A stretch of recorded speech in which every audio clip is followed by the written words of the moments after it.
Lakini tuna ibada kubwa ya Jumapili, ibada ya chumvi. Ibada ya chumvi hiyo inaenda kuangamiza kila aina ya uchawi ulikuwa kusudiwa juu ya maisha yako ndani ya wiki hizi Krismasi kuelekea kwenye mwaka mpya. So wote chochote kilikuwa kimekusudiwa kibaya kinaenda kuangamizwa na chumvi hiyo.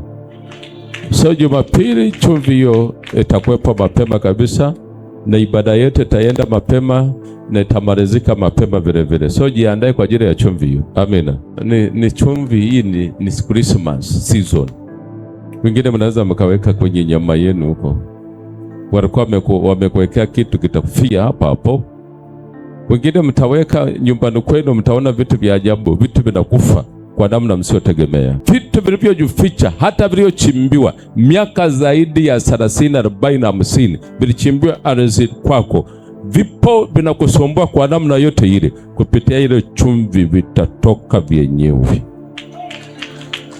Vyenyewe vitatoka, utaviona kabisa vinakauka pale pale. So ndio maana nasema yeye nakuja kwa kipindi cha Christmas sio ya kawaida. Utaenda kuona kinachoenda kufanyika. Adui yako asipokauka ndani ya Christmas hii aliyokuwa anasumbua, utakuja kuniambia. Uelewe tarehe 31 sio mchezo, sio ya kawaida. Jiandae kwa mkesha huu.